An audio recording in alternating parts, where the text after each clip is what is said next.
I haven't been to any of the big ones quite yet.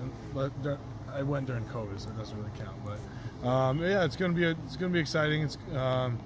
It'll be a little bit easier on us because they'll be quiet for the offense, so we'll be able to hear all of our calls this week.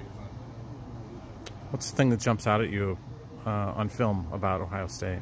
Yeah, their consistency. They are very consistent at putting points on the board, and that's going to be the biggest thing for us is just being able to stop their offense because they are very good at running, very good at passing. They have very explosive players. Their O-line's very big, so on paper they are a great team, and in weeks past they have been a very good team. So. And how do you do that? How do you stop that offense? By taking in the game plan and being able to apply it to the best of our ability and do our jobs to the best of our ability. Because ultimately we can have the best game plan, but if we are not doing what we need to do, it's completely irrelevant. How do you stay level-headed in the game if you do get beat? Yeah, so my faith background has helped me stay level-headed. I actually, there's a concept through Athletes in Action. It's audience of one, and I'm always competing for Christ and Christ alone. Nothing I do is of my own doing, or whether that's good or bad.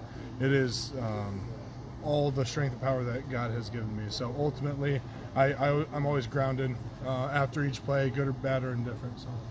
Carson Wentz is an audience of one, right? Absolutely, yeah. It's a pretty popular aspect, and ultimately, it's just trying to give praise to God and not putting all the praise on yourself. So.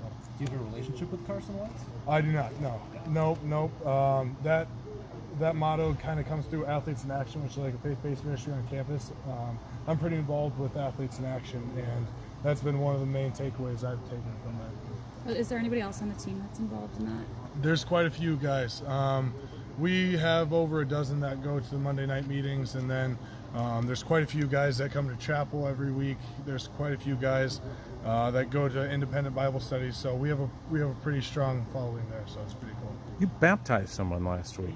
I did. What was that like? It was an incredible experience. It was baptize a teammate. Yeah, it was incredible. I don't even know how to explain it. I've never had the opportunity to do that before, so that's a first for me. But it was truly incredible. I was nervous. I mean, I didn't know completely what to do, but ultimately it was amazing hearing Caden Crawford's his testimony, how he came to faith, and then I was just very grateful that he was willing to ask me to do it. So it meant a lot. For Ohio State, no one's really putting any expectations on Iowa to win this game. What does that mean for this team, just knowing there's no outside expectations for this team, really?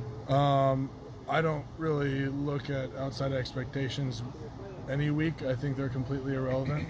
I don't really think people who claim they know what they're talking about know what they're talking about. Yes, they are a very good team, and yes, we are a very capable team if we do our jobs to the best of our ability. If we are able to perform well and do our jobs, ultimately that will be the deciding factor in whether or not we play them competitively. It seems like this is the biggest challenge, though, because you guys, Phil's mantra is no explosive plays. They are all about explosive plays. Absolutely. I mean, that's our thing. Yeah. Ultimately, if they put 0 points on the board, we got a good shot. That's our goal is to pitch a shutout, right? Yeah. Nothing's going to change in that aspect. Our goal is to eliminate all explosive plays, and nothing's going to change from there. What did you do in the bye week?